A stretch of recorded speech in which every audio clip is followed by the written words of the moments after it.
Hey everyone, and welcome to the start of another video. Almost said reading vlog then, that's not what I wanted to say. So in today's video, I'm going to be going through my mid-year reading stats.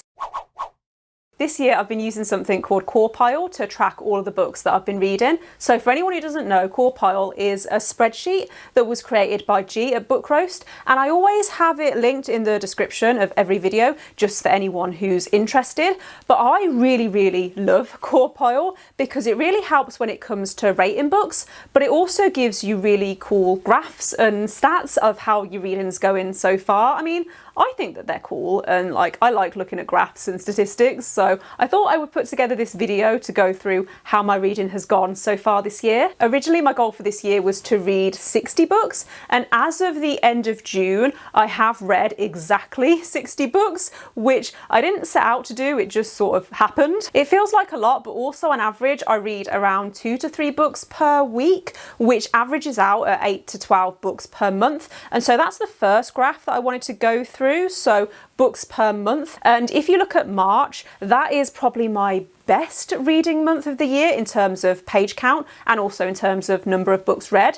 But March was also Becca's 48-hour bookoplathon, so I read quite a lot of books within that time frame because that was the point of the readathon. There were reading sprints going on, and so I was just naturally reading more. Then last month was one of the lowest months of the year so far, but that was because I was taking part in Whateverthon, and because I was on Team Epic and High, I was reading a lot of Epic and High fantasy. And generally speaking, when I read fantasy, I do tend to read it a lot slower than, for example, a thriller or contemporaries, because it just takes me a lot longer to get into the world and to digest the writing. Generally, I am really happy with how my reading is going so far. I never like to say that a good reading month is a month where I read more books, because I like to think that if I'm reading more 5-star books or 4-star books, then that is a good reading month. You know, like quality over quantity. Maybe I should actually go through my star ratings. So I have tweaked this slightly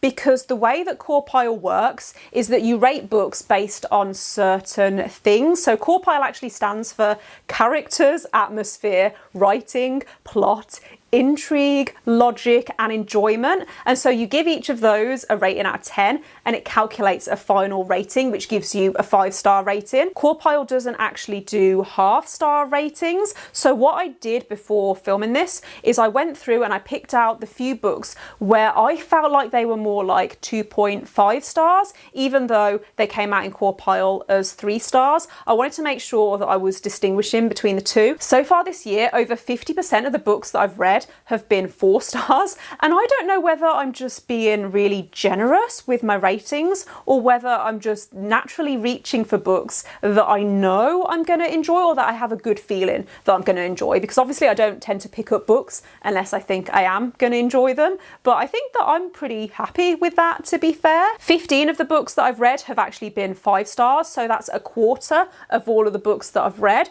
which I am really happy about. I think that all of those books were great, and I don't give 5 stars out just randomly, and especially with CawPile, it's really hard to get a 5 stars through CawPile. So am I being generous, or am I just really genuinely enjoying the books that I'm reading? I feel like I am generally enjoying most of the books that I'm reading. I don't think I've taken many risks so far this year though. There haven't been many books that I've picked up where I've thought, oh, I'm either going to really love this or I'm really not going to love it. Most of the books that I've picked up have been books that are already popular and that already have quite a lot of reviews, and so I've been able to work out or predict in advance whether they are going to be books that I will enjoy. The 3 books that I gave like a 2.5 stars were either arcs, or they were books where I'd already read other books by the same author, and so I expected to like them, but then just for some reason the plots and just the books didn't work for me. So next I wanted to look at reading method,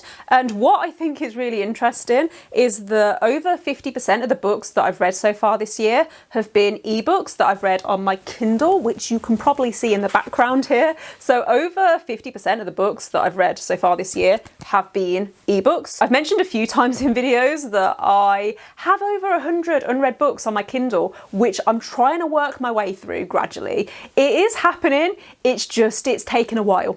I've actually only read 17 physical books so far this year, and I think most of them were books that I borrowed from my library because, like, I've mentioned this before in videos as well, but I don't have a lot of space in my house to store books, and so I don't tend to buy brand new books. If I do buy books, it's usually secondhand from eBay or charity shops, or I borrow from my library. Also this year I signed up for Scribd, which is how I've been listening to a lot more audiobooks. Last year I was mostly listening to audiobooks through Audible because I had a subscription, and so I had a few credits that I needed to use up, and then I was also using BorrowBox through my library, which I still use occasionally. And even though the choice on there isn't bad considering that it's free, it's also not great, and quite often the popular books have a really long wait time. Whereas with Scribd, I like that most of the books are available straight away. Sometimes there's a little bit of a wait, but on average I listen to maybe 2 audiobooks per month, sometimes 3, but usually 1 or 2 depending on the length of the audiobook.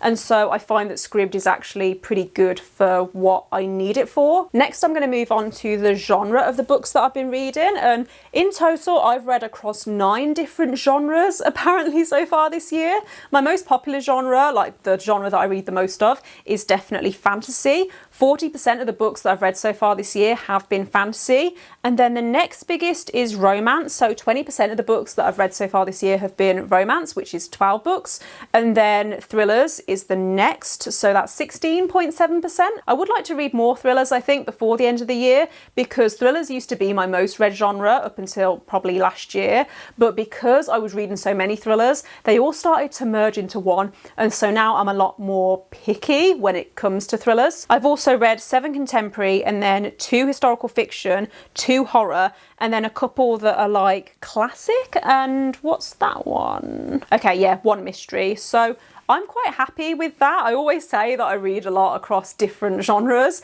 and even though my most popular genres are still always going to be fantasy, romance, thrillers, contemporary, it's nice, I think, sometimes to mix things up a little. In terms of the average length of the books that I'm reading, most of them seem to be around 300 to 400 pages, which I think is a pretty standard size for most books. Other than fantasy, I have been reading a lot more bigger books this year, which is funny because when I first started my channel, I made quite a big thing of talking about how big books really scare me, and then I started getting more and more into fantasy, and a lot of the books that I was interested in were these huge 600, 700, 800 page books. But I do find that actually, because I read mostly on my Kindle, if I can't tell how big a book is, then I find it a lot less intimidating. In terms of the intended audience of the books that I've been reading, 70% of the books that I've read were categorized as adult, and then 22% were young adult, and then 8% were new adult. I never know actually the difference between new adult and adult, and so unless the book is specifically labelled as new adult, I will just label it as adult. Even though I do like young adult books, I do typically tend to read more adult books because, I was going to say because I am an adult, but because even though I like young adult books, I often find that I can't relate to the characters because they're teenagers and I am not a teenager, and I don't think it's fair for me to rate a book lower, or if I find that I'm reading a book and I'm not enjoying it because the characters feel very juvenile, then I feel like that's my fault because I'm not the intended audience for that book. Next up is publication year, and most of the books that I've read so far this year have been published in either 2019, 2020 or 2021, so I do typically tend to read more new releases. I have read a few backlist titles, to be fair, but I think that because I spend a lot of time on YouTube and I watch a lot of booktube videos, and also I spend a lot of time on Bookstagram, so a lot of the books that I hear about are new releases, like newer releases, and so because I see lots of people talking about them, I want to read them as well, and it gets me hyped to read them, whereas I hear less people talking about backlist titles. I would like to read more backlist titles though, and it's something that I want to try and work on towards the second half of this year. I actually think this next graph is really interesting because it looks at how I got the books that I've been reading. So 47% of the books that that I've read so far this year were books that I already owned, like on my Kindle or physically. And then 37% of the books that I've read were books that I borrowed, so either through my library or Scribd.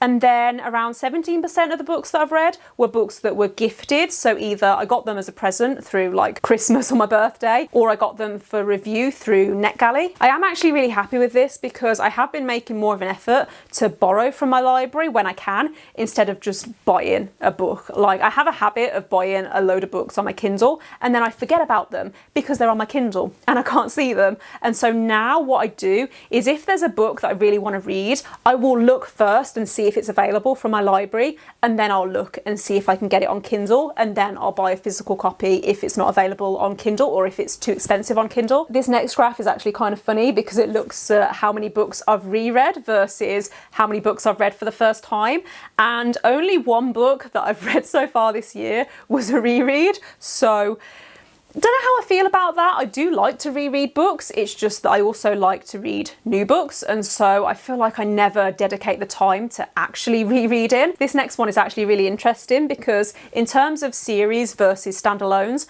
I have read more series this year, only slightly more though. For most of this year, this has been kind of 50-50 whenever I've looked.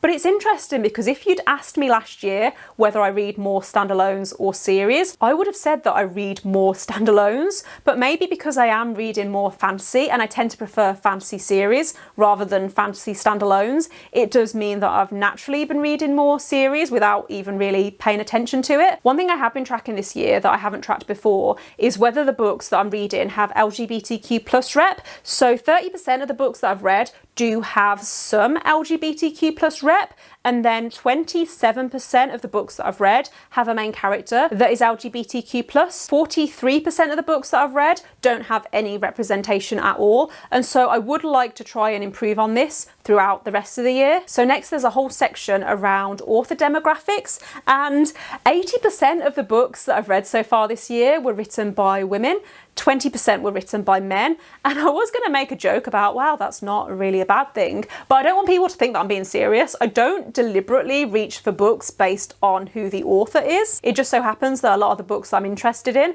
aren't written by men. It's not like I deliberately don't pick up books because they're written by men.